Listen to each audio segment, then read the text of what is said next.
RDI media. నమస్కారం. వార్తలకు స్వాగతం. ముందుగా ముఖ్యాంశాలు. ఢిల్లీలో పీఎం మ్యూజియంలో జరిగే the life and legacy of PV Narasimha Rao అనే కార్యక్రమంలో పాల్గొన్న ముఖ్యమంత్రి నారా చంద్రబాబు నాయుడు.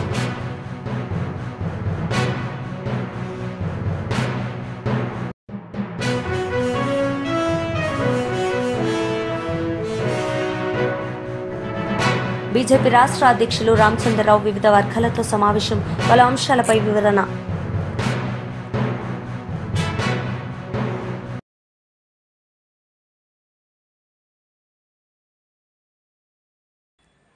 ఢిల్లీలో పీఎం మ్యూజియంలో జరిగే the life and legacy of PV Narasimha Rao అనే కార్యక్రమంలో పాల్గొన్న ముఖ్యమంత్రి శ్రీ నారా చంద్రబాబు నాయుడు ఈ సందర్భంగా ఆయన ప్రసంగించారు.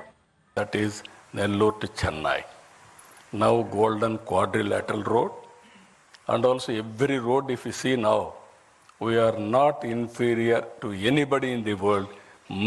Much better roads we are having. That is the achievement we are able to do. Second one, I had a bitter experience at that time.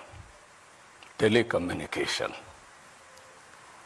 Now, fortunately, you are all having cell phones. So you didn't remember olden days. We had only two companies. One company, BSNL, domestic calls. Another company, VSNL, international calls. If you wanted to call, we had to register a call through manual exchange. You will write down. At that time, there are different calls. Ordinary call, emergency call, lightning call. Lightning call used to come once in a week or 10 days. That is what you call lightning call. If operator wanted to connect anywhere, he can connect within no time. Then I went to Honorable Prime Minister at that time. I requested him, China is moving very fast. Why can't you move?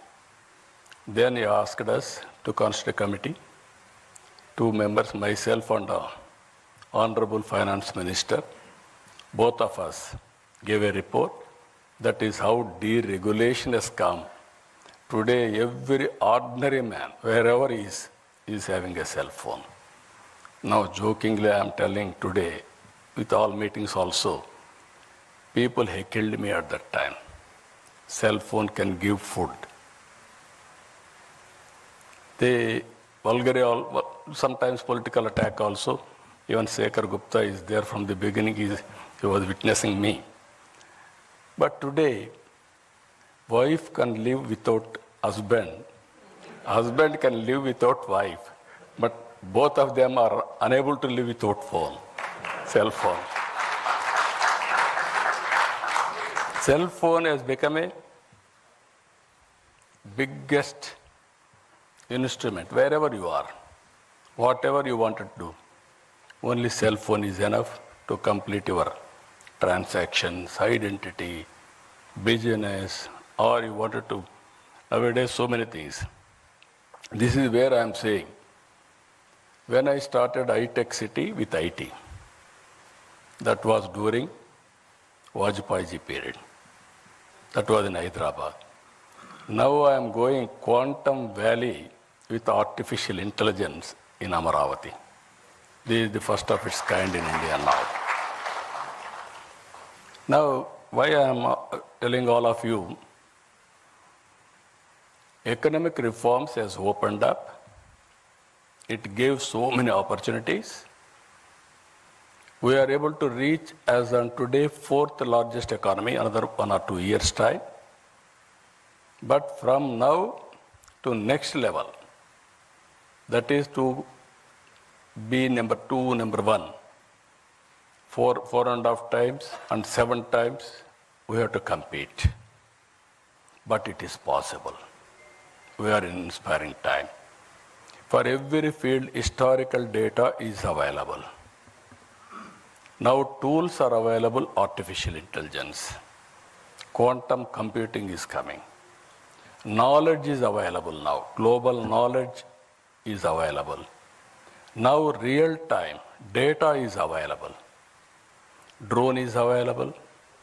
You can get very cost effective data. Now satellite is available. Even it is more cost effective. Even CCTV cameras are available, and also wearables, IoTs, and also sensors. With all these things, you name anything. Prediction of thunderbolts, prediction of cyclones, prediction of cloud burst, and also the impact of flood.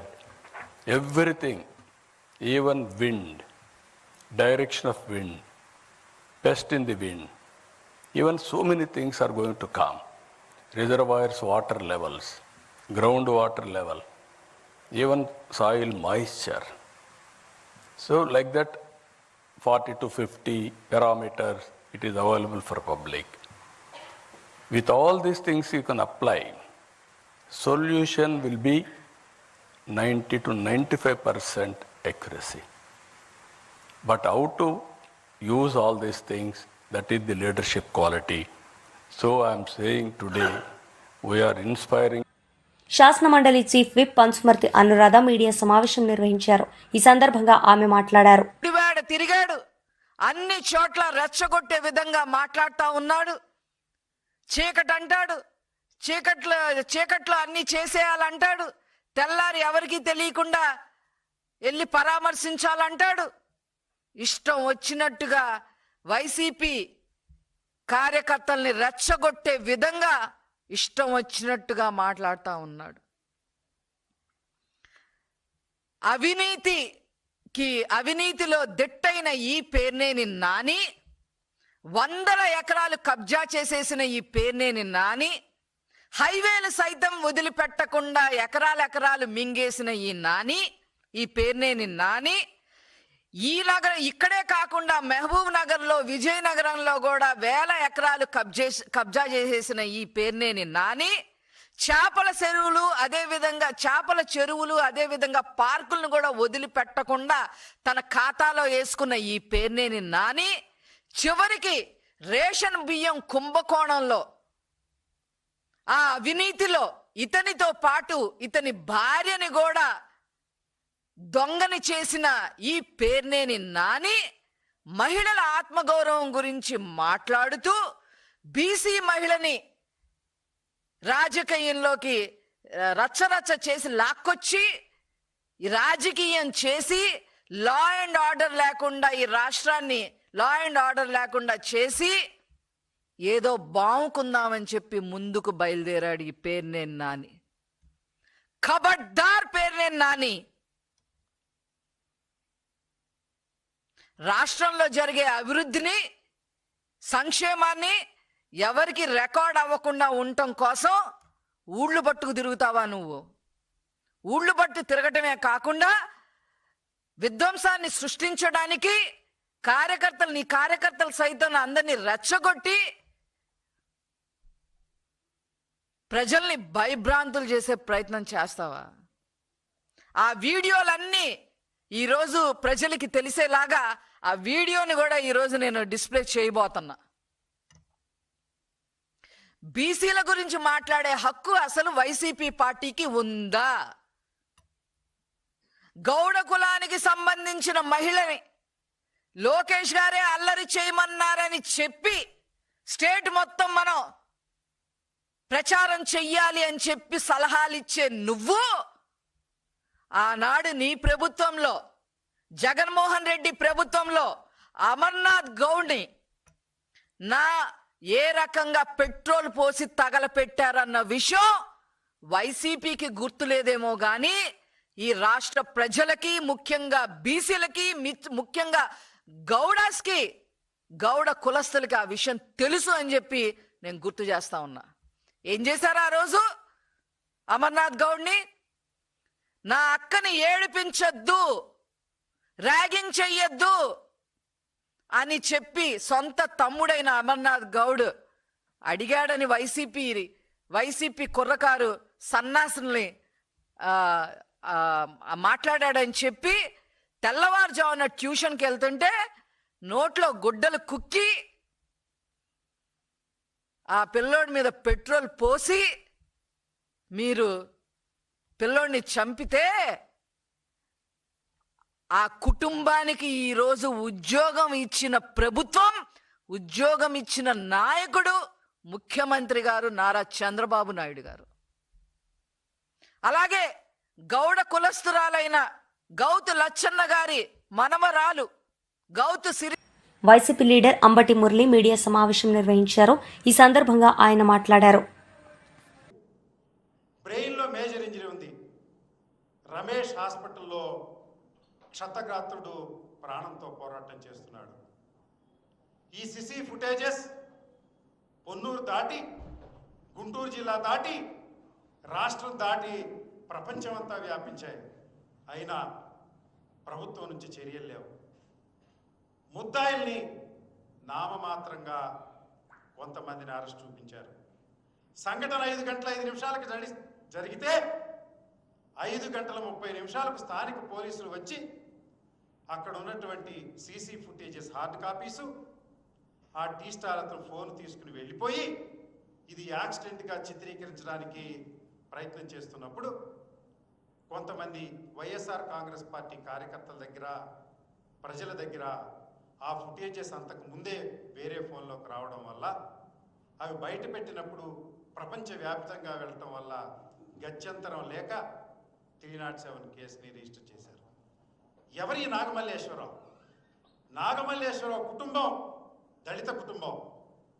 1948వ సంవత్సరం నుంచి వారి తాతగారు జిల్లా board member. వారి కుటుంబమే గత 50-60 సంవత్సరాల నుంచి ఆ గ్రామంలో సర్పంచ్గా, ఎంపీటీసీగా ఎన్నుకోతా ఉంది. ఒక్కసారి కూడా తెలుగుదేశం పార్టీ ఒక ఎంపీటీసీ కానీ, ఒక సర్పంచ్ కానీ ఆ గ్రామంలో గెలిచిన దాఖలాలు లేవు.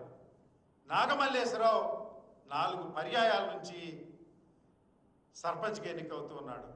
నా పక్కన కూర్చున్నటువంటి అమరేందర్ మరో సోదరుడు ఎంపీటీసీ. నా ఎడమ పక్కన కూర్చున్నటువంటి బొనిగెల వేణుప్రసాద్ 1987లోనే ఎంపీపీ చేశాడు పొన్నూరు రూరల్ మండలానికి. దళిత కుటుంబంలో పుట్టి ఒక ఆసామి, 30-40 ఎకరాల పొలం, అంబేద్కర్ స్ఫూర్తితోటి ఎదిగినటువంటి కుటుంబం. 4 సోదరులుంటే 4 సోదరుల్లో 3 సోదరుల భార్యలు, ఒక ఆర్డీఓ, ఒక ఆమె డిప్యూటీ డైరెక్టర్ స్టాటిస్టిక్స్, మరొక ఆమె బ్యాంక్ మేనేజర్. టోటల్గా వీరి పిల్లలందరూ కూడా సాఫ్ట్వేర్ ఇంజనీర్లు.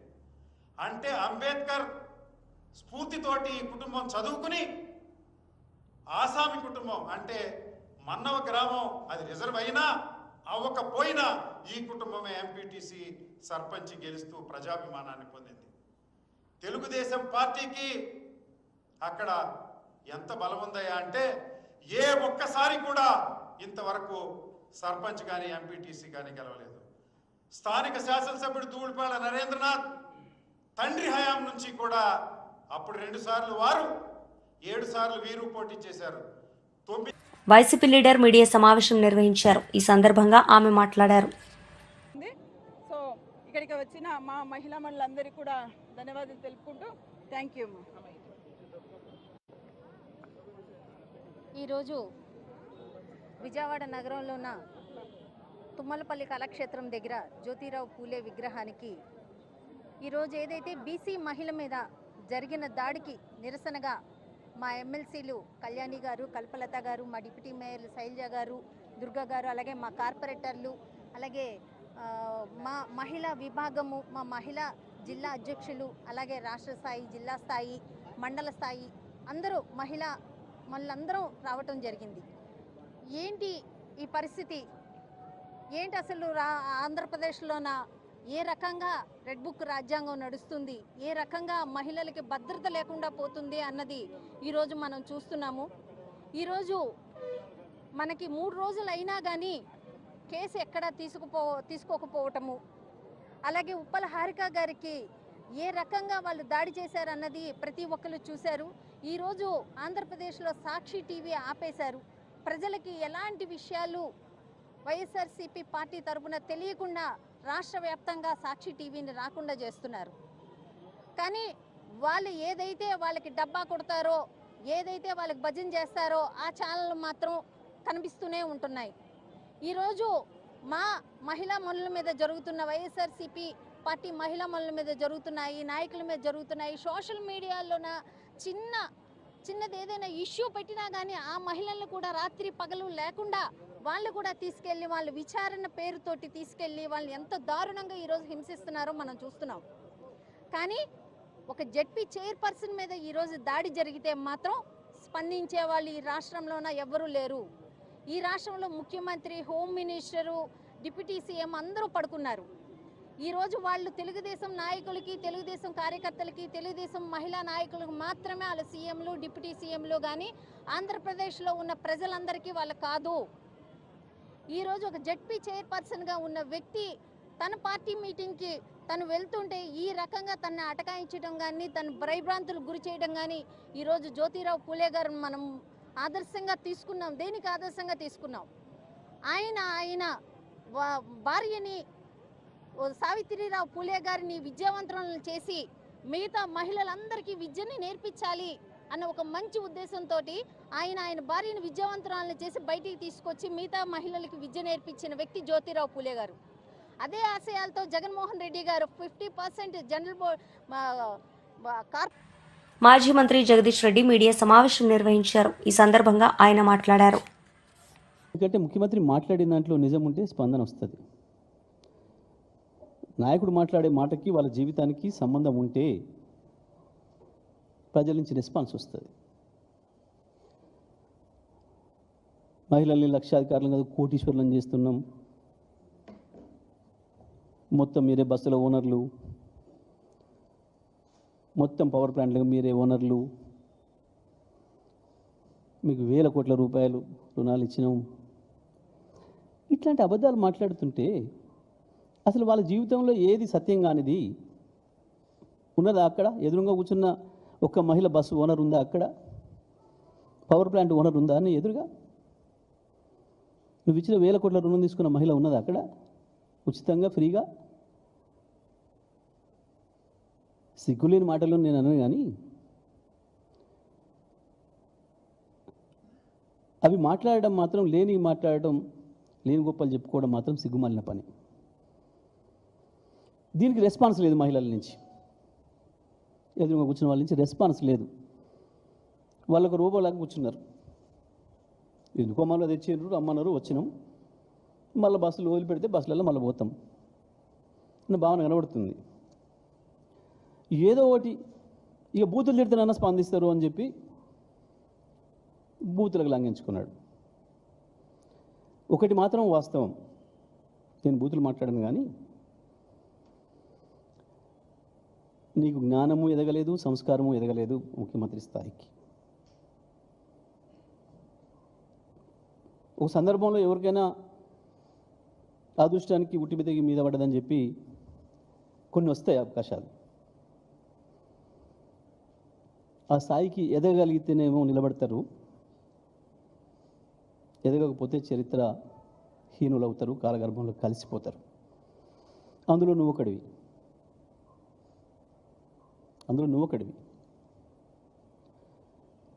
ఇక నువ్వు మాట్లాడిన అబద్ధాలు నవ్వుకుంటున్నారు ప్రజలు. ఏం మాట్లాడినావు? రేషన్ కార్డుల మీదనే మాట్లాడదాం మొట్టమొదలు, మిగతా తర్వాత పోదాం.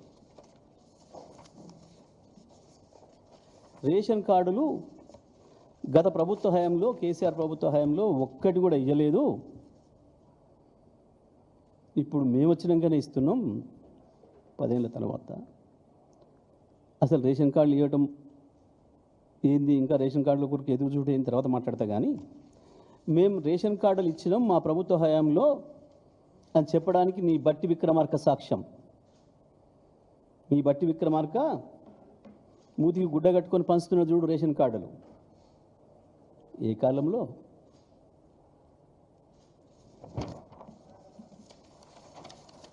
ఇగో ఇది మహిళ చేతికి అందిస్తున్నాడు చూడు రేషన్ కార్డ్.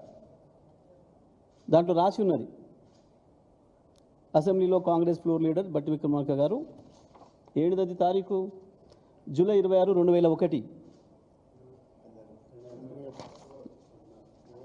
2001 జూలై 25, 2021 ఆయన ట్వీట్లో పెట్టుకున్నాడు. ఇది ఎక్కడనో పేపర్లలో ప్రింట్ చేసి మేము ఇప్పుడు ఏఐ ద్వారా సృష్టించకరాలే. ఇది ఆయన ట్వీట్, మీరు ఇవాళ తీస్తే కూడా ఉంటుంది. ఈ రెండు వారియే. ఓకే, ఇక మీరు ఈ మధ్యన ఎగిరెగిరి పడుతున్న కొత్త బిచ్చగాడు. బీజేపీ రాష్ట్ర అధ్యక్షులు రామచంద్రరావు వివిధ వర్గాలతో సమావేశం నిర్వహించారు. ఈ సందర్భంగా ఆయన మాట్లాడారు. ఎంపీ కూపన్ ఏదో తీసుకోవాలి, బ్లాక్లో కూడా తీసుకునేది, కానీ ఇప్పుడు ఒక్కొక్క కనెక్షన్ కాదు, 2 కనెక్షన్ వెంబడే వస్తున్నది. మేము చిన్నప్పుడు మా హైదరాబాద్ నుంచి మా ఊరికి రావాలంటే 4.5 గంటలు పెట్టేది. ఒక సిమెంట్ రోడ్ ఉంటుండే హైదరాబాద్ నుంచి సూర్యాపేట దాకా, సూర్యాపేట నుంచి గోవా దాకా ఓన్లీ 1 లైన్, డబుల్ లైన్ అనుకో, అటు ఇటు. అందరు యాక్సిడెంట్లు అవుతూ ఉండే, ఈ యాక్సిడెంట్ అవుతున్న సమయంలో చాలా యాక్సిడెంట్ పెరిగినాయి. ఉన్నది హైదరాబాద్ విజయవాడ రోడ్డు, గ్రీన్ఫీల్డ్. ఖమ్మం పోవాలంటే 60 గంట పట్టేది మనకు, కానీ మొన్న నేను జస్ట్ కేవలం 16 నిమిషాల్లో వచ్చాను. నేను మీటర్ పెట్టుకున్నాను, నేను 16 నిమిషాల్లో గ్రీన్ఫీల్డ్ ఇవన్నీ వచ్చినాయి. అంటే భారతదేశంలో ఎందుకు ప్రగతి జరగట్లేదు, ఎందుకు అభివృద్ధి జరగట్లేదు? ఒక ఫేజ్ మనం చూస్తే 2014 ముందు మన దేశంలో 70 ఎయిర్పోర్ట్లు ఉండే, ఇప్పుడు 150 ఎయిర్పోర్ట్లు ఉన్నాయి. 10 సంవత్సరాల్లో 75 ఇంకా పెరిగినాయి అక్కడ మనకు. మన దేశంలో ఆ రోజు 14 కిలోమీటర్లు, 8 కిలోమీటర్ల రోడ్డు ప్రతిరోజు పడుతుంటే ఈరోజు 36 కిలోమీటర్లు ప్రతిరోజు మనకు రోడ్డు పడతా ఉంది మన దేశంలో. అందులో భాగంగానే మనం చూస్తున్నాం, మనం ఎక్కడో కాదు, మన ప్రాంతమే చూస్తా ఉన్నాం. 13 జాతీయ రహదారులు ఈరోజు తెలంగాణకు రావడం జరిగింది. ఆ మధ్య ఎవరు అన్నారు, ల్యాండ్ రేట్లు పెరుగుతుంటే ల్యాండ్ రేట్స్ ఒక అందం చూసి పెరగట్లేదు, ఈ జాతీయ రహదారులు వచ్చినందుకు పెరుగుతున్న విషయాన్ని మనం గుర్తుపెట్టుకోవాలి. ఎవరి వల్ల కూడా పెరిగింది కాదు, అది ఇన్ఫ్రాస్ట్రక్చర్ డెవలప్ అవుతూ ఉన్నాయి. కొత్త మన చాలా మంది ఇక్కడ నుంచి యూరోప్లో ఇప్పుడంతా పెరిగారు కాబట్టి యూరోప్, అమెరికా పోయిన చాలామంది ఉన్నారు ఇక్కడ. అక్కడ మనం రైల్వే లైన్ ఎక్కితే, మనం రైలు ఎక్కితే అమ్మ ఎంత బాగుంది అనేవాళ్ళం. ఈ యొక్క 10 సంవత్సరాల్లో, ఈ కొన్ని సంవత్సరాలనే మన దేశంలో దాదాపు 36 వందే భారత్ వచ్చినాయి. దాంట్లో 4 మన తెలంగాణ ఆంధ్రాకి ఇచ్చినటువంటి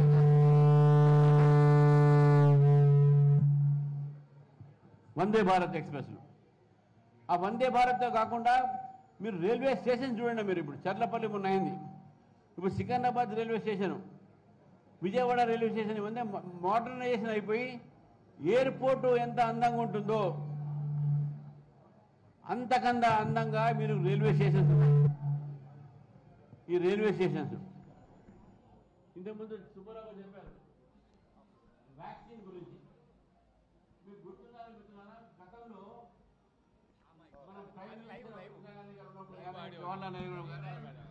ఇతర దేశాలకు, భారతదేశానికి ఆదుకోండి, మాకు బియ్యం ఇవ్వండి, గోధుమలు ఇవ్వండి, మాకు నిధులు ఇవ్వండి అని చెప్పి భిక్షమడుకోవడానికి పోయేదే.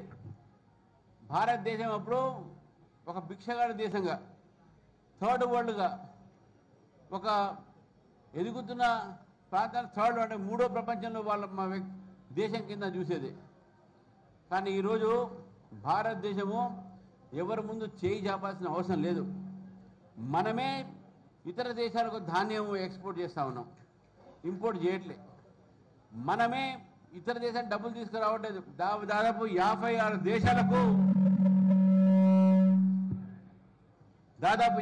దేశాలకు మనం ఆర్థిక సహాయం చేస్తూ ఉన్నాం. మన భారతదేశంలోనే 140 కోట్ల మందికి ఉచితంగా వ్యాక్సిన్ ఒకసారి కాదు, 2 సార్లు కాదు, బూస్టర్ డోస్ కూడా మనం ఇచ్చినాం. ఇక్కడ ఎవరైనా డబ్బు పెట్టి వ్యాక్సిన్ కొన్నారా చెప్పండి? ఎవరు కూడా కొనలే. మన దేశంలోనే కాదు, దాదాపు. వార్తలు ముగించే ముందు ముఖ్యాంశాలు మరోసారి. ఢిల్లీలో పీఎం మ్యూజియంలో జరిగే the life and legacy of PV Narasimha Rao అనే కార్యక్రమంలో పాల్గొన్న ముఖ్యమంత్రి నారా చంద్రబాబు నాయుడు.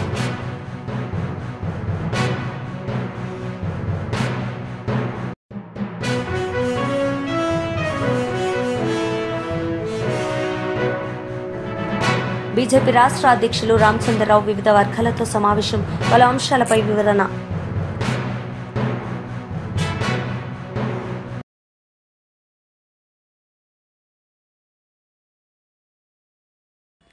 ఈ వార్తలు ఇంతటితో సమాప్తం. తిరిగి ప్రసారమయ్యే వార్తల్లో మళ్ళీ కలుద్దాం. అంతవరకు సెలవు. నమస్తే.